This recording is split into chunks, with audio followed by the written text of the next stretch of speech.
Hey Trekkies, it's summer, and you know what that means. It's time for Creation Entertainment's Trek to Las Vegas 2025. This year, the convention has been expanded to a 5-day schedule, August 6th through the 10th at the Rio Las Vegas Hotel.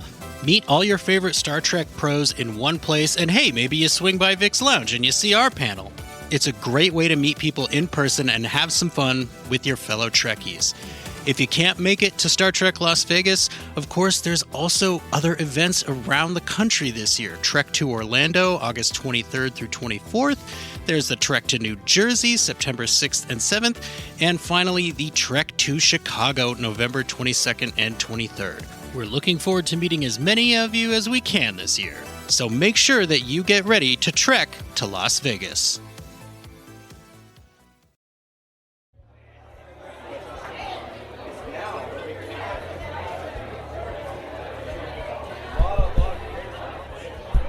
Is this thing on? Hello, hello.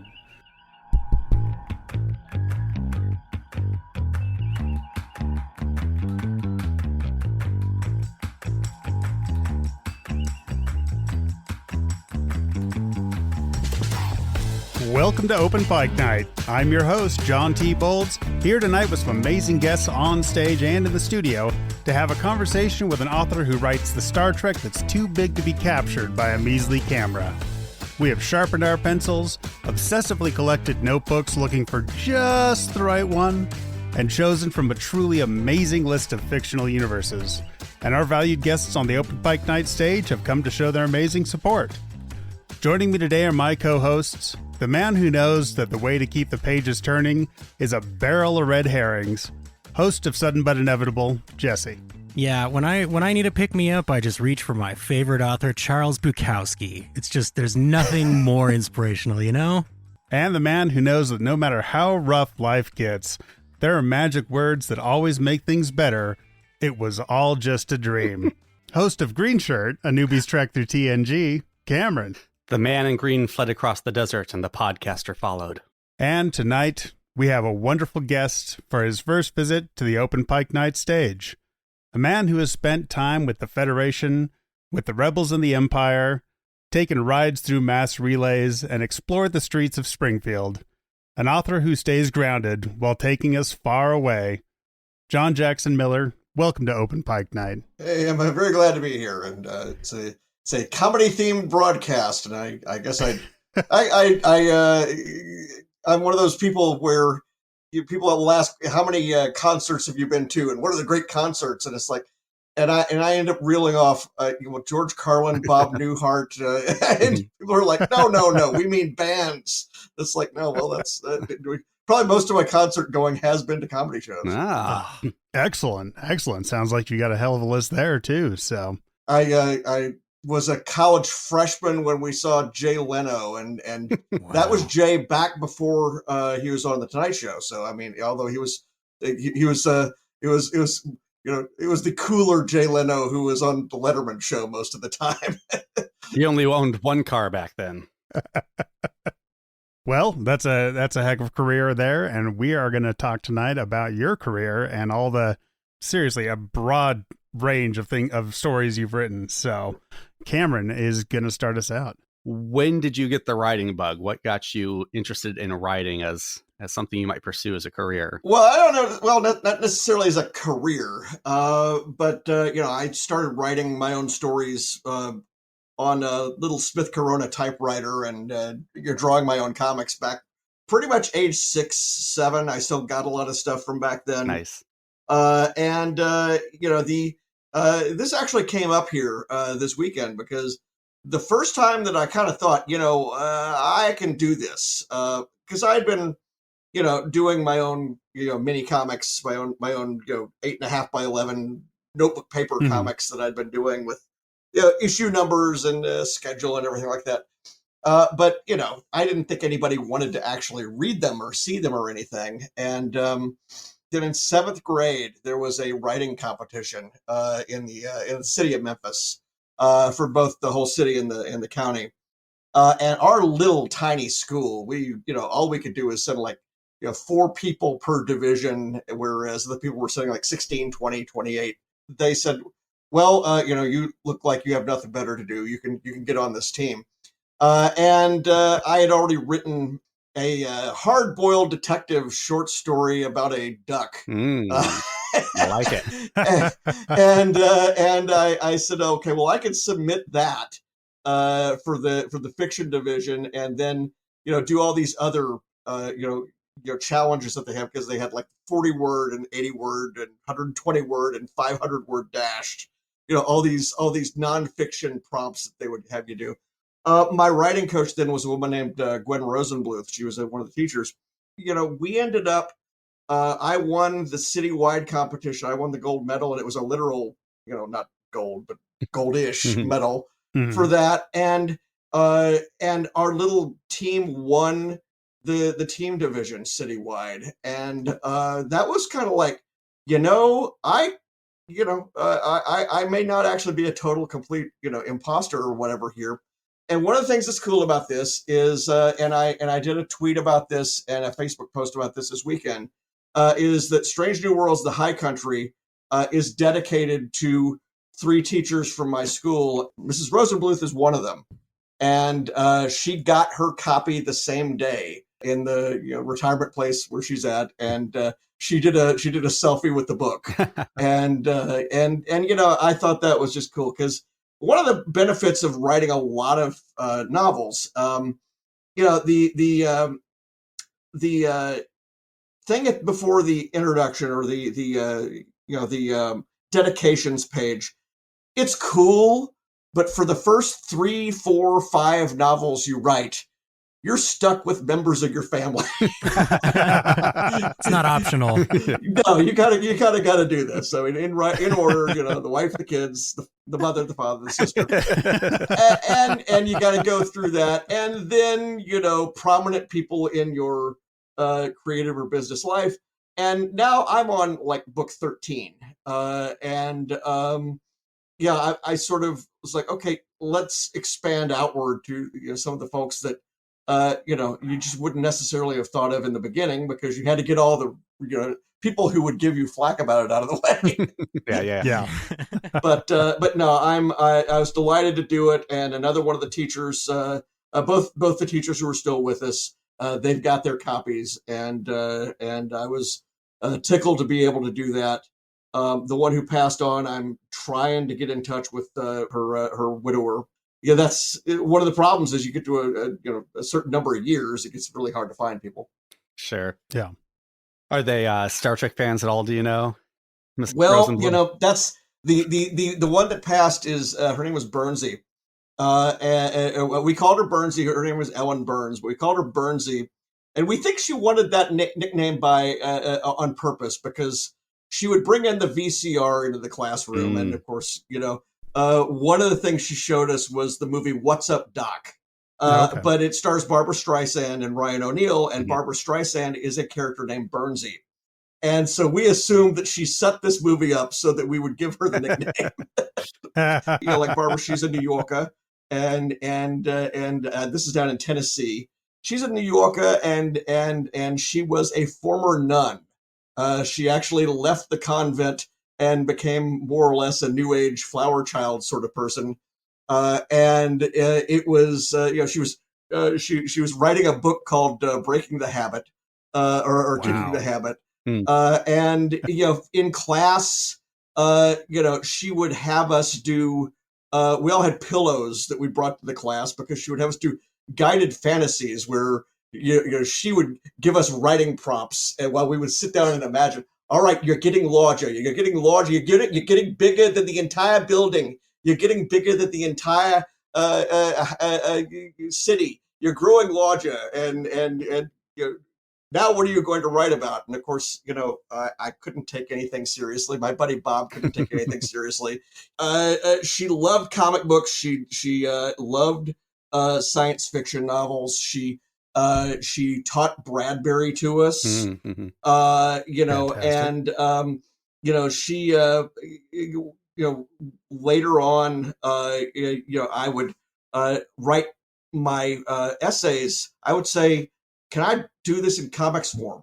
Can I do a comic book version of this? And she would say, absolutely. And I would do it. And I still have some of those too. So I have I have the Fall of the House of Usher in my files here somewhere, as performed by a troupe of funny animal characters. Yes. And Tell me that's why going to not, hit Instagram, right? Like, well, I need to get it out someday. I've got it. And so yeah, I mean, she ended up moving to California, and moved to San Diego and was working teaching kids English down in the barrio. And as I say, I saw her the very first year I went to San Diego Comic-Con as a guest, and saw her there, and that was wonderful. And again, she passed a few years ago, and the actual dedication says that it's dedicated to her memory because she loves science fiction, comics, and fantasy, and she would have found no memorial cooler than getting mentioned in a Star Trek novel. So I'd like to think that that's true. I think so. It sounds like she earned that dedication. Yeah. kidding. Well, let's jump into Michelle's question. Yeah, that's actually a really good lead in. Hey, Open Pike Night. I'm going to start with my Crusher connection this week because I just want to thank author John Jackson Miller for the way that he wrote Dr. Beverly Crusher in his novel The Hall of Heroes, which is book 3 in the Prey series for Star Trek The Next Generation. She was strong and smart and playful in the scenes that she was in, so I really do appreciate her characterization there. And spoilers for the Litverse prior to 2019, Picard and Beverly were married with a son, and so I appreciate that you had acknowledged that as the author of this book, and it was just nice to read, so thank you. My question is about your Star Trek experience. Do you have a memory or a time when you remember encountering Star Trek in the comic book world or in the literary world for the first time? And what kind of inspires you to continue to write in the Star Trek universe?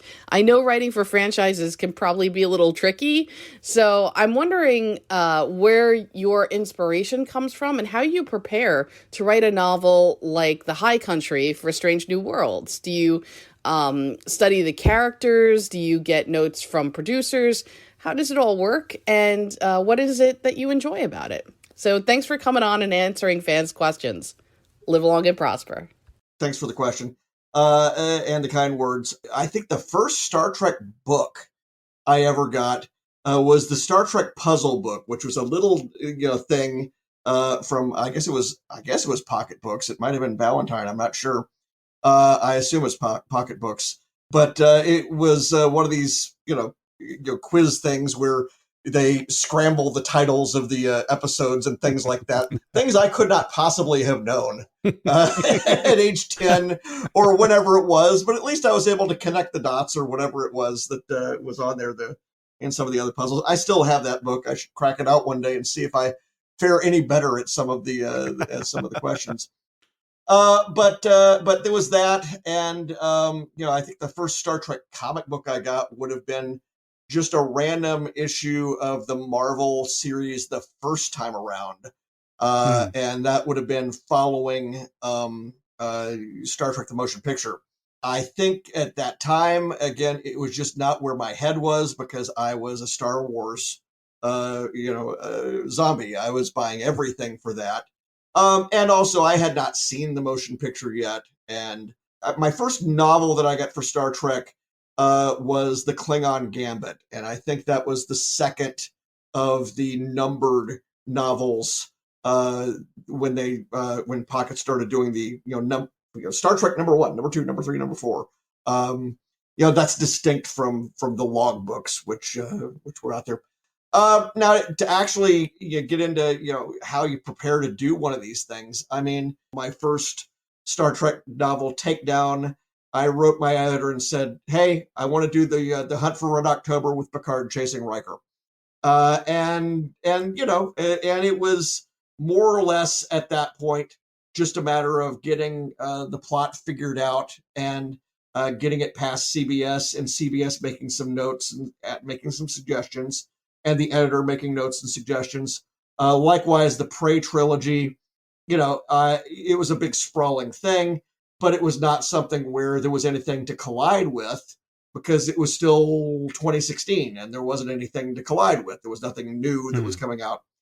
But then, we have kind of this break where we go into the streaming series shows. And the first novel I write for that is The Enterprise War for Discovery. And with that one, I was specifically asked, tell us where Pike and Spock and Number One were during the Klingon War. Tell us where they were during the first season. So that was not something where I would have dared to offer that idea because I would have assumed it was off limits. What followed after that was a call with Kirsten Beyer. And Kirsten was in the writer's room at Discovery. She had written episodes, and she had been one of the authors. She is one of the authors of the Star Trek novels for Pocket, or which is now Gallery Books. She will suggest, okay, this is when a book can be set. There are rounds where she reads every plot, she reads every manuscript, and I'm also talking with Kirsten about, is there anything that we could throw in here that will tease the show? Okay. And so, for example, we did that in Die Standing, where the sparring partner that young Giorgio had in the Mirror Universe, San's first appearance is in Die Standing. Okay. I did not create that character, but the novel came out before that episode aired. Very cool. And so there are those kinds of opportunities, and sometimes they don't work.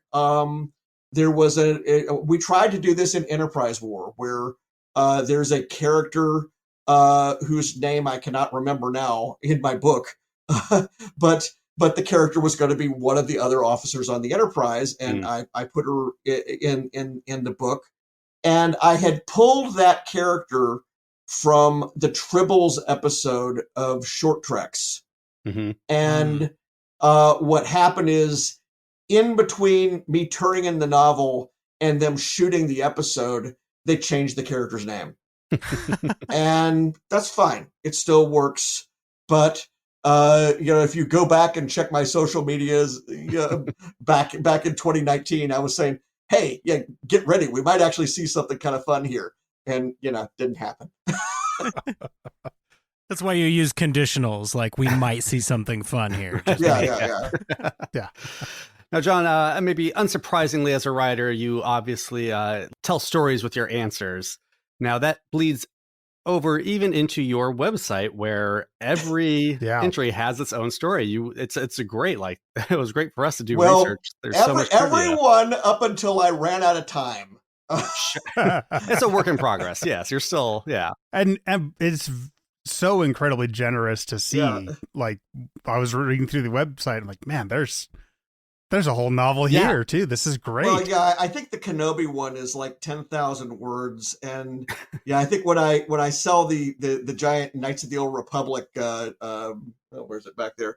The giant Knights of the Old Republic omnibus, which is 57 stories, I'm able to say, hey, there's over 100,000 words of director's commentary with this. If you just go to the site, My problem has been that where I really sort of tapped out on it was with the Prey trilogy, because the Prey trilogy took me an entire year, and there is so much stuff, in a chapter by chapter, retelling of how we came up with things, that I just decided I would skip it, and I would skip all the novels that I had done after that. And at least get enough stuff so that I could get, my website redesigned, which is what I was doing. I'll get to it. I appreciate that people are enjoying that, and it's just, I keep saying the downtime between books, and there's never a downtime these days, because you have to immediately go into proofreading it and everything, and then promoting the previous book, and then you got to promote the next one, and I will get to We it. got to give this guy some acolytes, you know? Yeah. Let's get our next question. Here's Abby. Hey, Open Pike and John Jackson Miller. So glad to be able to speak to all of you again and hope you're all well. I love me some Star Trek books, and I was just wondering if, Mr. Miller, you could talk a little bit about how much you think about and consider canon when you're writing, and how much you are considering beta canon, and how much you're just like, well, we could never do this on screen, so I'm going to put it on the page, because then you can imagine it to the giant heights that you can in your own brain. I've always wondered about this, and I've wondered about if you have to check in with anybody who's on current shows or anybody who's like a canon guru to make sure that the things that you're doing are okay. So thanks again for all of the wonderful things that you all put out into the universe. Talk soon. Well, thanks very much. What I do is we have to abide by whatever the source document is, whatever the franchise I'm working with is. In this case, with Star Trek, it's the film material, it's the screen material. Everybody sort of decided what we're going to do is we're going to respect each other's content, and we're going to build a sort of expanded universe, to use the Star Wars phrase, from it. And that kind of really starts developing in 2000. With the Deep Space Nine reboot. That happened over there. And so people start building on other things. And so that is why when I get to writing the Prey trilogy, Jean-Luc Picard is married to Beverly and they have a son. And all of these other, Data is gone, but he's sort of back, and all the other things. And, one of the things that I would do every time we would start is I would say, can you send me a list of everybody who's on the ship? All these other alternate characters.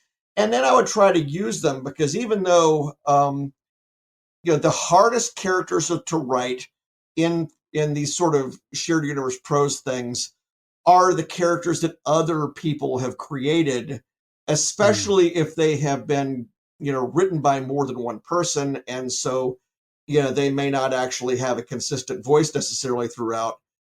I love doing fun things like pulling characters from the deep, deep past, pulling characters where somebody's going to go, wait, was that intentional?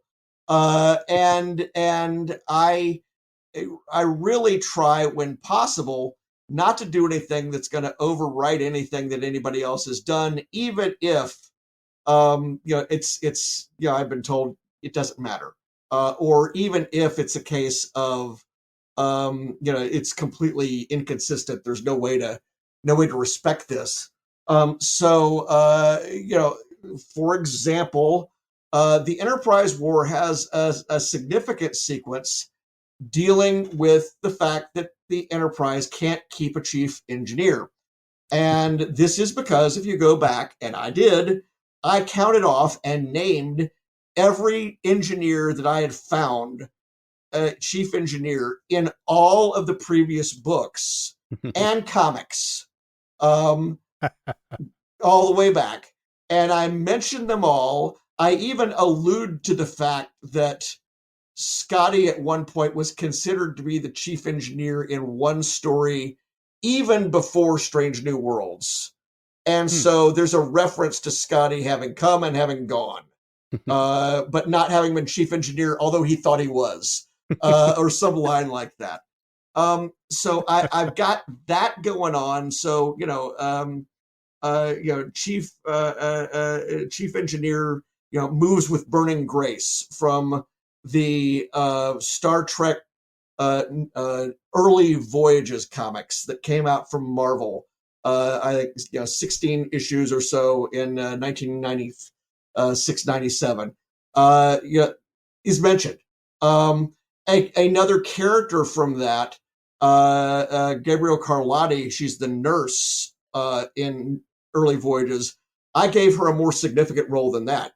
And she's got not just name drop. She's got she's a plot point. Mm-hmm. She's in there, and it was just like, why not? Why not? Yeah. Look, authors are always going to refer to their own work, So with Star Trek, so we've had the Coda trilogy, which resets everything that happened in that Deep Space Nine era, everything following spoilers, I guess. But it, basically it puts into an alternate reality everything that follows a certain point in the universe. Well, as I read that, my main character, my main villain from the Prey trilogy still exists. And so anybody who reads the novel because that character existed before that moment. Anybody who reads the Rogue Elements novel, that's the Picard novel, Rogue Elements, we meet a Klingon, or we meet a holographic Klingon who is his father, the villain. That's actually perfect, because our next question is specifically about Rogue Elements. That's good. If you'd like to cue up Peter, John. Here we go. Hi, it's Peter again. Thank you, Mr. Miller, for being a guest on Open Pike Night. I enjoyed reading your Picard prequel novel, Rogue Elements, for a recent Trek Book Club discussion, and I have a couple of general questions about the book writing process. Rogue Elements was a Cristobal Rios-centric story, which was a relatively light-hearted romp through a series of his adventures before we meet him in Picard Season 1. When you were first thinking about writing this book, what made you decide to focus on Rios, and what led you to adopt a more comedic tone for the book? Was that something you had in the back of your mind for some time? Was it suggested by someone else, like a publisher or colleague, or was it due to something else? Congratulations on Rogue Elements winning the Scribe Award for Best Original Novel Speculative Fiction at last year's San Diego Comic-Con, and I look forward to reading The High Country. Thanks, and live long and prosper. Well, thank you, Peter. What prompted me to do it it was none of those things. It was global catastrophe. It was, I had written Die Standing, which was an incredibly dark book. It was a humorous book. It's funny. The characters in it are more insulting than any characters I think have ever been in a Star Trek novel, because it's Georgiou and everything. But I was not really well that fall. I was in her head all the time, and she's constantly sarcastic and conniving and distrustful and scheming. And it was just not a fun place to necessarily be. Although when that book went for the Scribe itself, I thought, well, this doesn't have a chance because we're now in the middle of the pandemic and this is way too dark. When I got the call to do a Picard novel, I had seen the first few episodes of the series, and I said, I'll do a Picard novel if and only if I can do Rios. And the editor, Margaret Clark, said, well, you're in luck. That's exactly who we want you to do. And then we get on the phone with Kirsten, who is the co-creator of the series. And I say, okay, Rios is the character of the book. I want to do this really one way. This book has to be absolutely so light that it has to be kept underneath a paperweight at all times. Because everybody's lived through all of this. And I cannot have another book where the body count is as high as it is in not just Die Standing, but Enterprise War before that. And then the Prey trilogy before that, where there's just bodies everywhere. The Prey trilogy has essentially the Battle of the Five Armies in it. So, except it's a fleet action. Let me go Google and order that trilogy right now. Oh, you need to. And the High Country has maps in the front of it. Oh, Cameron, that's all. So you're the High Country's got maps as well. So maps.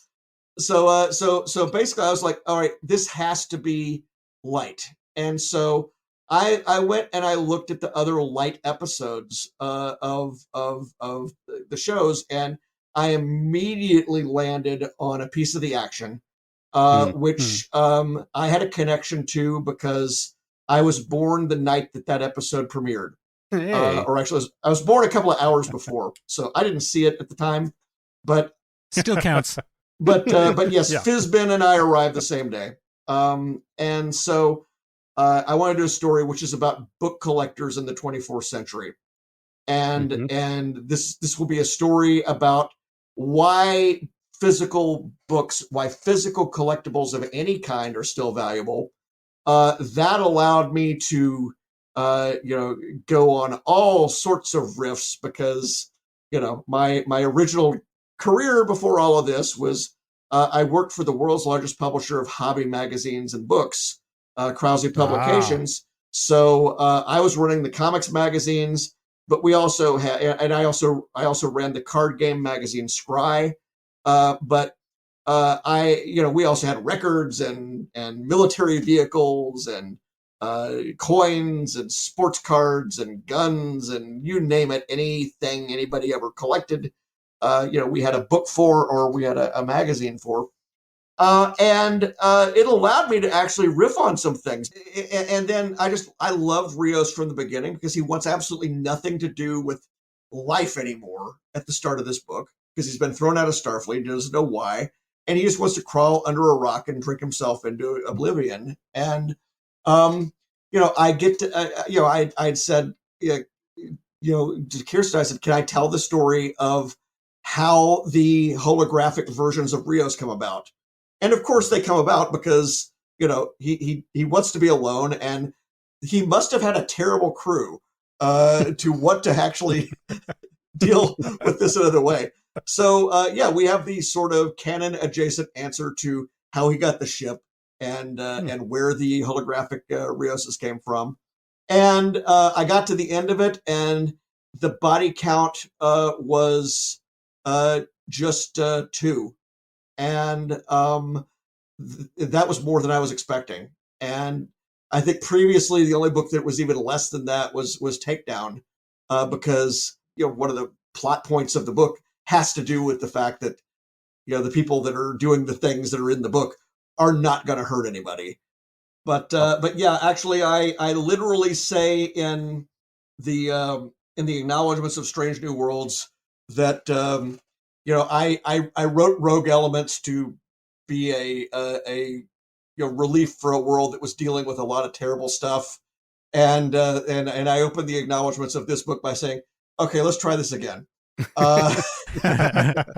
This novel cool. has some heavy things in it, but it's also it should be an easy read. Well, on the topic of making a bit of a personal connection and, realizing, maybe we all just need a breather, I think it's a good time to queue up our next call from our friend Sinacera. What is up, Open Pike Night? Sinacera proud to be back on the stage once again and welcome John Jackson Miller to the studio.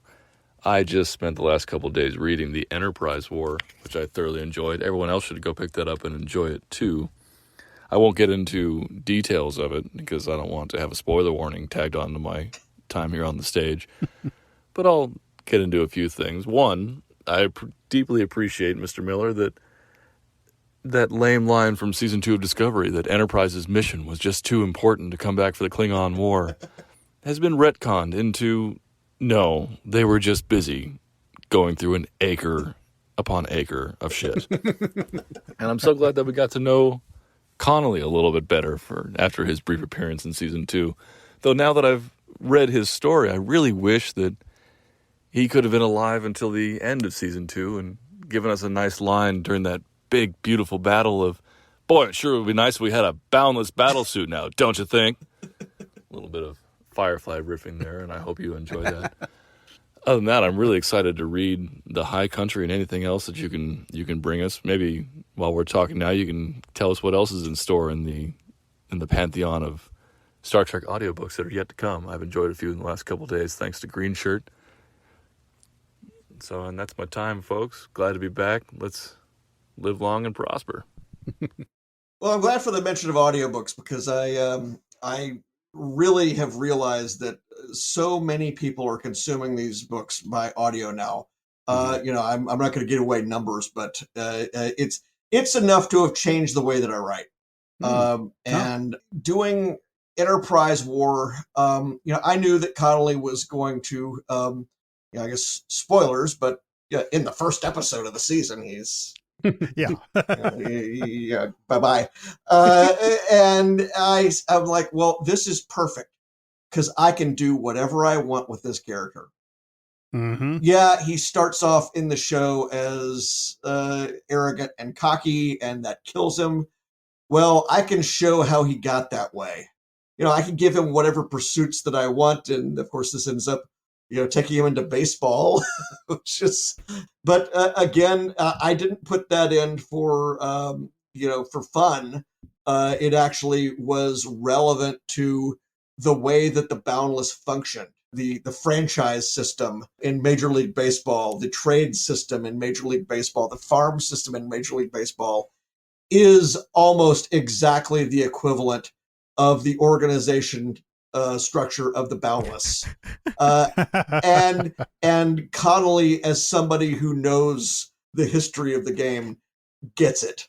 And so that was fun to do. So yeah, I was able to sort of fill that in.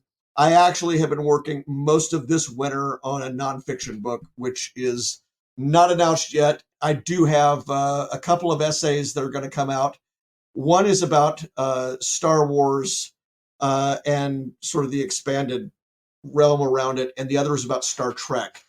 And I wrote the essays about Star Trek and canon and Star Wars and canon, and how these two things, these two shows, sort of wrap around each other, responding to one another and reacting to one another and taking ideas from the other, not on screen, but in terms of how they function behind the scenes.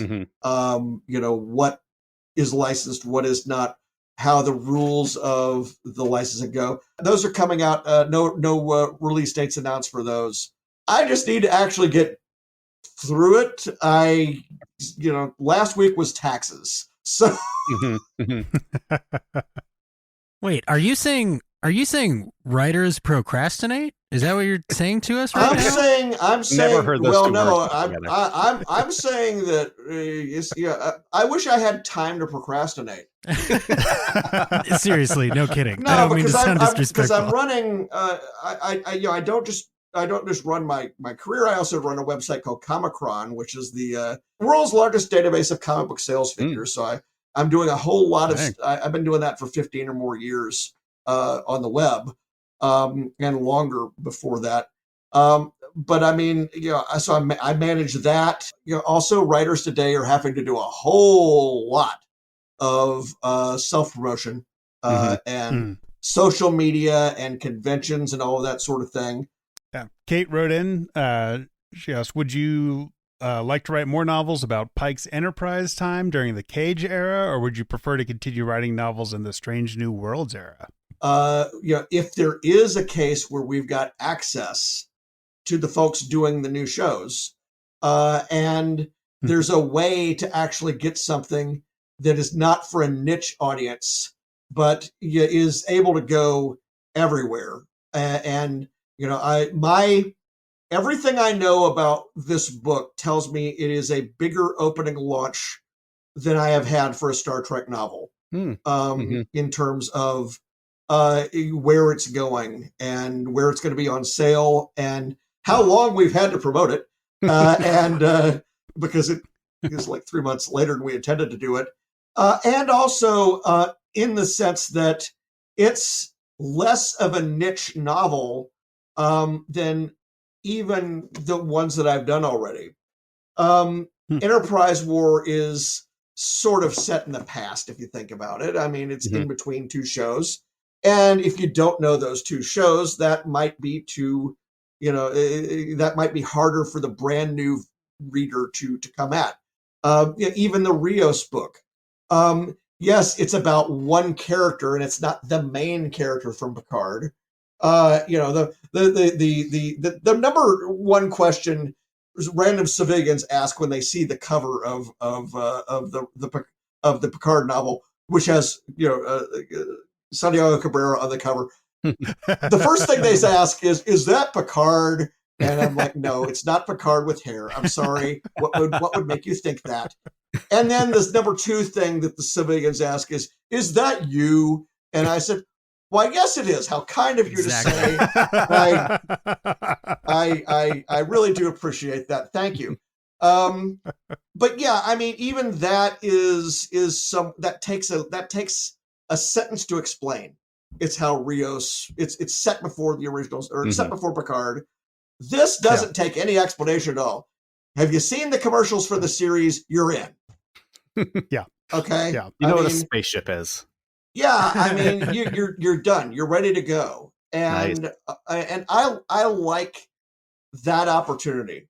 You know, it's nerve-wracking sometimes if you know, the franchise is really moving fast. You know, there have been occasions. I haven't had any such occasion with Star Trek comic series. I had planned in another franchise was Deep Sixth, more than one, because it just could not be done once we started doing it and realized, okay, they're going a different direction now. And, you know, novels as well.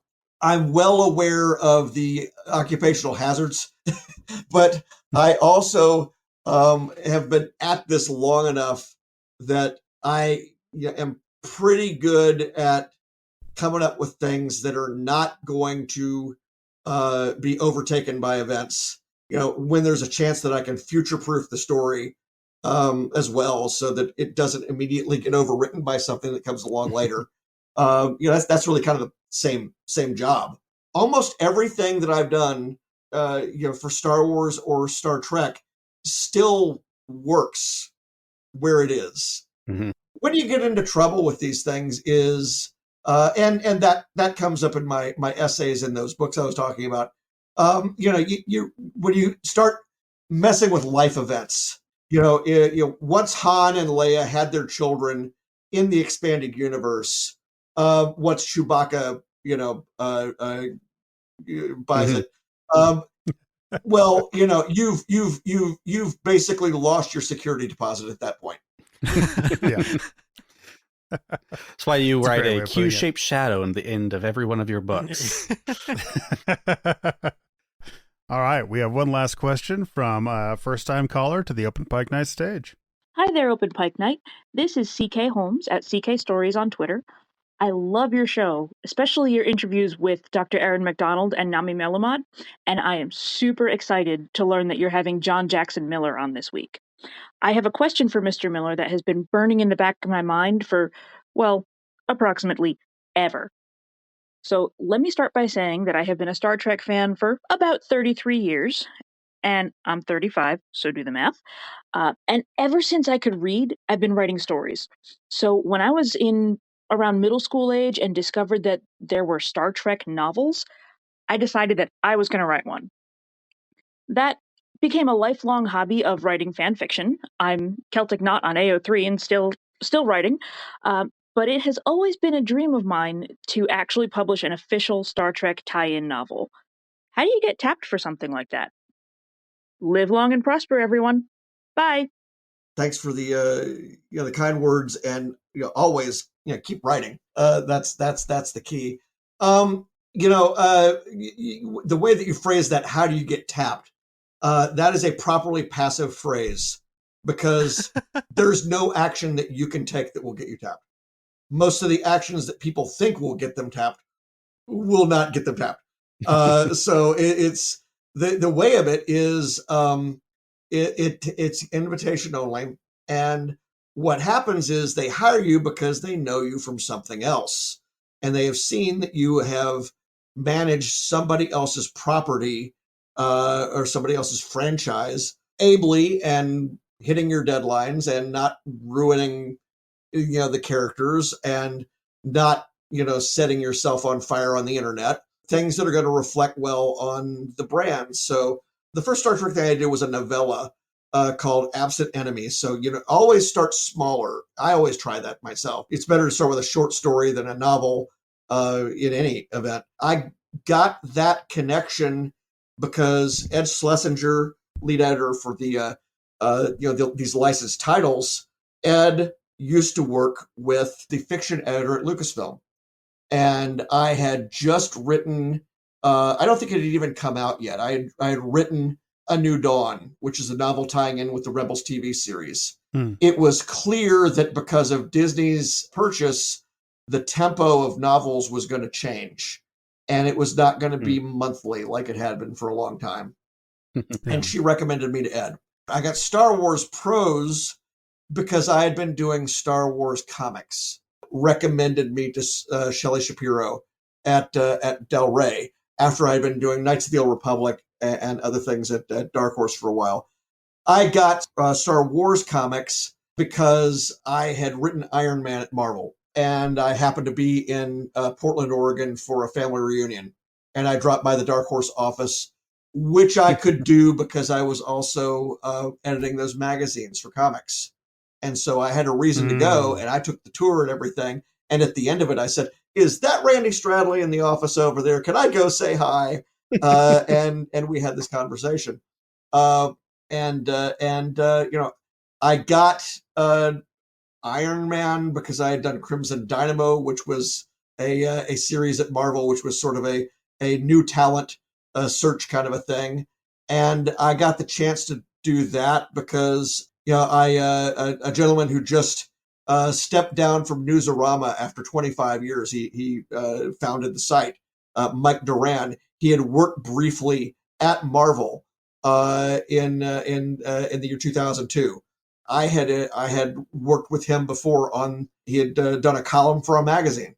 He contacted me and said, "Hey, we're looking for people to pitch for this thing, and I know you happen to know how to hit a deadline." And so it was one thing after another. And how did I get the magazines for comics? I edited a line of magazines for the lumber industry. So it's a long case of showing that you know how to hit a deadline, communicate. The folks who want to go and say, "Here, let me give you my novel, please take it." I'm not legally allowed to look at it. They're not legally allowed to look at it because what happens if they put out a book that looks like your novel that you had nothing to do with? You could sue if they ever read that book. And so it is the case now that even Marvel, they've got an idea submission agreement. They can't look at anything you've done unless you swear that anything they ever do in the future that looks like it is cool. Because it's not their, they solicited this content from you. If you're somebody they went and they hired. I know that is disappointing because just about everybody has a Star Wars or Star Trek or some other kind of a novel in them. But at the same time, I have also written tie-in fiction for things that I never thought I had a book in me about. I wrote a graphic novel for The Lion King, and I had never even seen the movie. And, they hired me to do it, and I saw the movie, and I said, "Okay, I know how I can write a story about The Lion King." And it's basically, it was a graphic novel for kids. It was the case where I'm the hired gun who knows how to handle the continuity, and it is in Lion King continuity. I did a graphic novel for the Dumbo movie. It's in Dumbo continuity. Which one has a higher body count? So think about that. Lion King. There's got to be some hyenas. Yeah. So what I'm hearing is John Jackson Miller, continuity cowboy. Wrangler, that could be it. The thing that's nice though is it is the case that the number of opportunities for these things have gone down in terms of the number of while the relative importance of and relevance of the novels has increased. They're more tightly connected to the shows. They are fewer in number in many franchises. But while that's the case, there are also a lot more shared universes out there doing this kind of thing. I just mentioned, two, which you wouldn't have considered as having expanded universes. But I mean, I've done things for video games, Mass Effect, Halo. I just did with a friend of mine. We We wrote the comics for a series. We wrote the comic series for a video game called Skull and Bones, which is coming out from Ubisoft at some point. It's their pirate video game. The comics are done. We're waiting for them to finish the game. You hit your deadlines.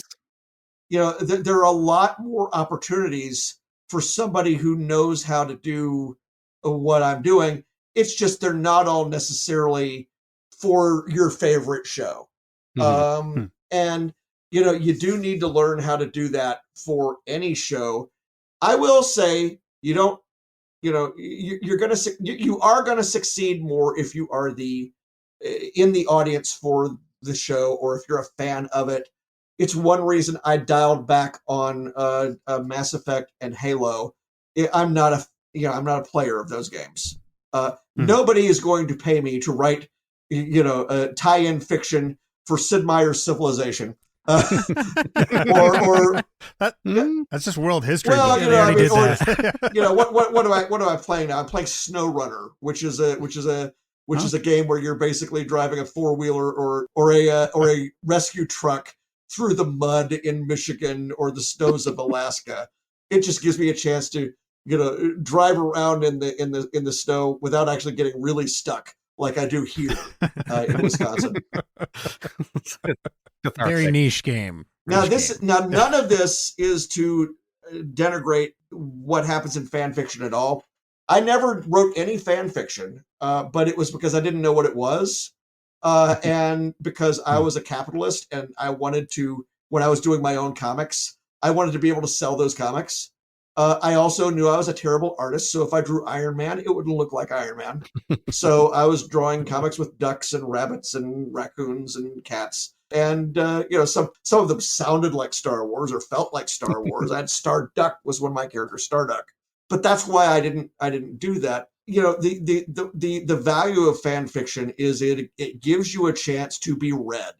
It gives you a chance to have somebody, read what you've done and communicate back to you how you did. Did you successfully communicate your ideas? It gives you feedback. It toughens your skin in terms of criticism. If you're working with multiple other people in a shared universe, you actually can get skills there where we're both writing about the same character at the same time.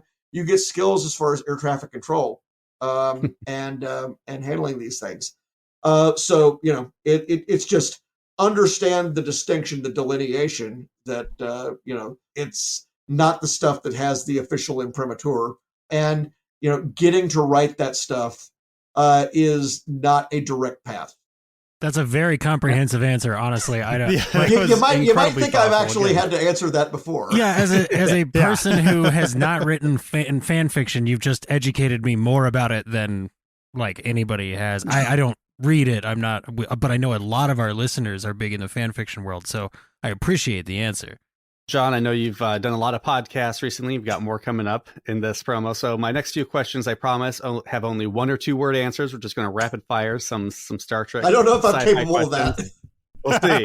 I'll talk fast. All right. Star Trek, Star Wars, or let's say Mass Effect. Which universe do you, John Jackson Miller, want to live in? Ooh. No, Star Trek would be more. See, I can't do the 2-word answers because you got to justify it. You get 10 words. Yeah. Star Trek would be more fun because the transporter would give me a lot of time back. Unless it kills you every time. I still don't trust that transporter. Okay, Star Trek in the seasons where they figured out the transporter. Okay. Yes, Okay. yes. Important distinction. Star Trek novels is known for their crossovers. To have done X-Men, Doctor Who. If you could do a crossover of any 2 franchises, what would you want to do? If I could do a crossover between any 2 franchises, it would be Poldark and Horatio Hornblower. All right. Ooh. You'd probably get some Trek fans interested in that, I think. Oh no, there is a Napoleonic expanded universe out there to be had. And we'll throw in Aubrey and Maturin from the O'Brien novels. My problem is I know I can't write an O'Brien novel because I don't know all the parts of a ship the way he does. Although I think I could write a Hornblower novel because it's a little easier.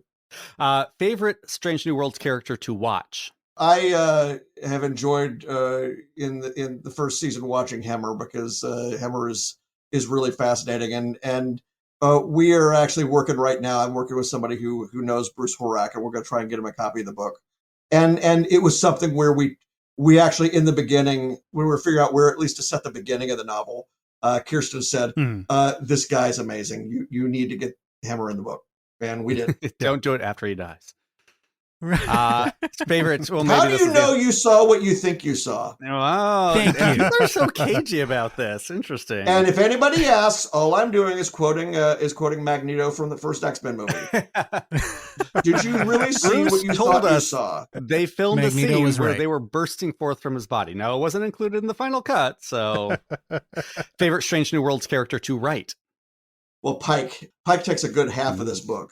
And do you like speeches? The fun thing about this book is it takes. We mentioned the maps, but we didn't talk much about the book yet. Our characters are all stranded on a planet with no access to technology and no way to escape, and I put them in different places, and that's what reason that the maps come in handy. It allows you to follow their journeys. One of the things that I spent as much time planning this book as I spent writing it. Oh, wow. One of the things that I worked at is, we're going between Pike's story and these other people's stories, and we have to be able to follow all of them. And, I have to get back to them in the right amount of time or not in the right amount of time for the reader to remember what's going on. It was like musical notes. A, B, A, C, A, B, A, C, A, B, A, C, A, D. Me going between the Pike story and the other characters' stories and coming back. One reason the book took so long is I had a lot more characters trapped on this planet. Like you mentioned with the musical notes, near the point where D finally showed back up, I'm like, where the hell is and I D? realized What's going on with that story? And no, I got through because again, the first two drafts of the story were first of all it was many more than just A, B, C, D.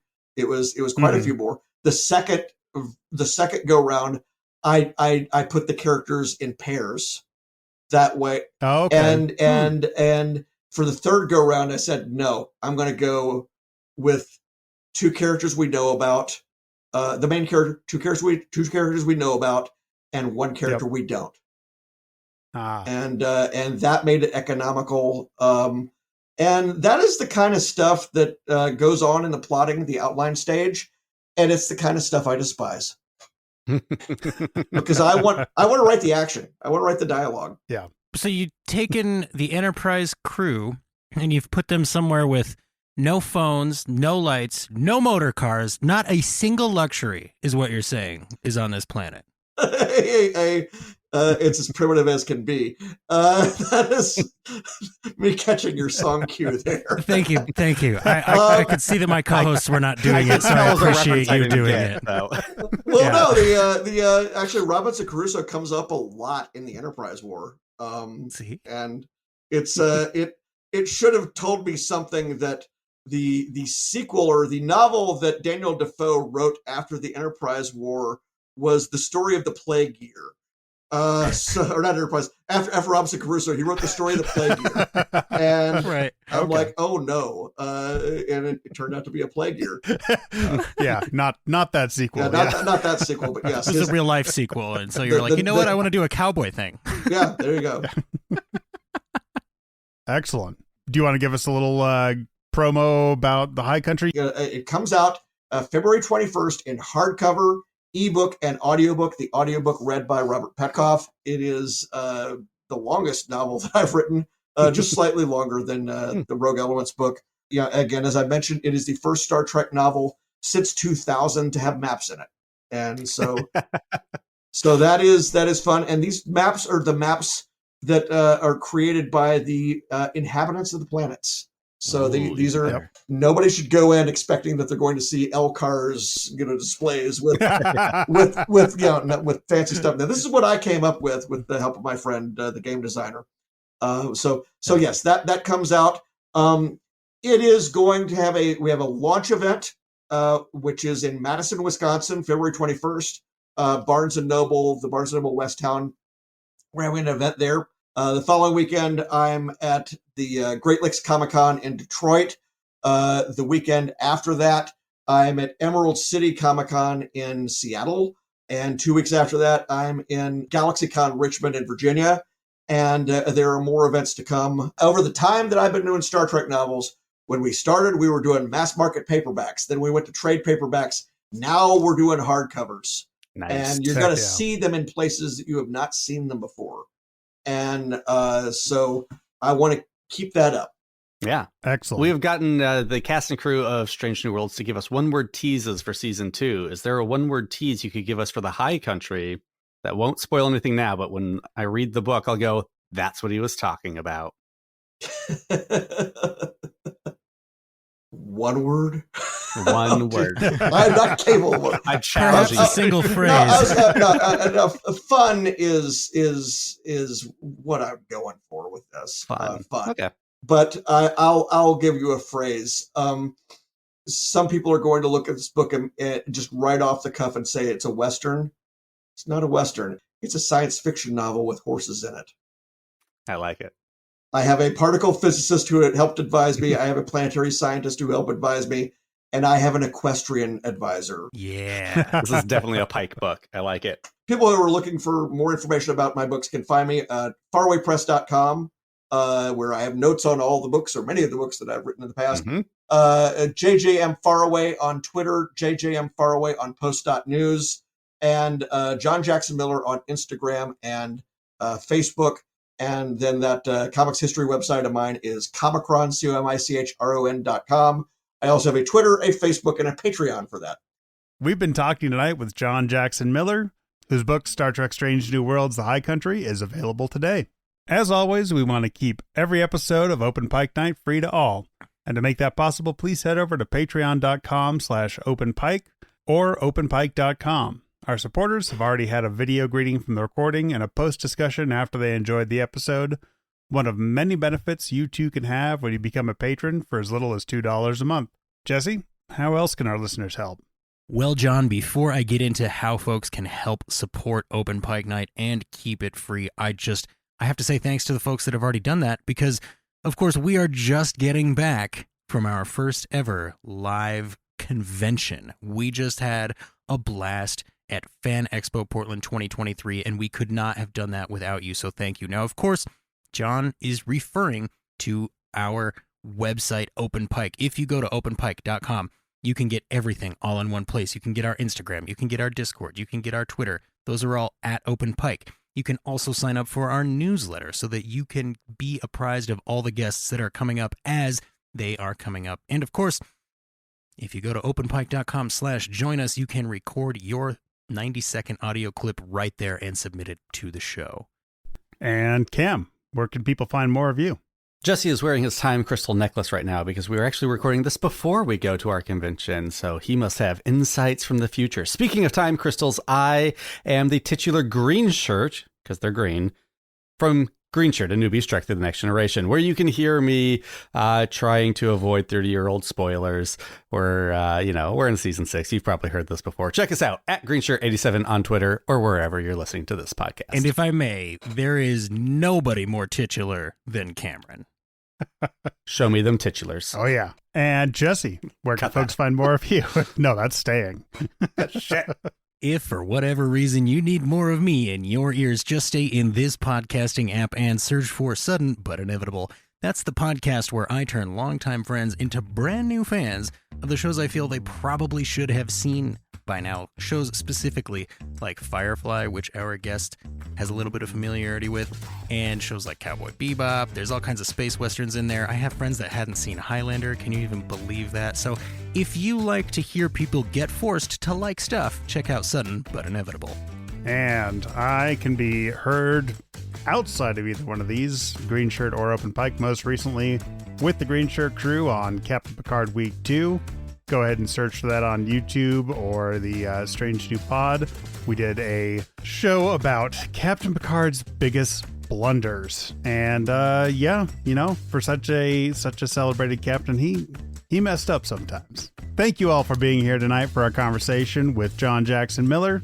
We hope you enjoyed it. We hope you get to crack open a good book soon. Don't forget to clean up after yourselves. Don't forget to tip your servers. You can go anywhere you want, but you can't stay here.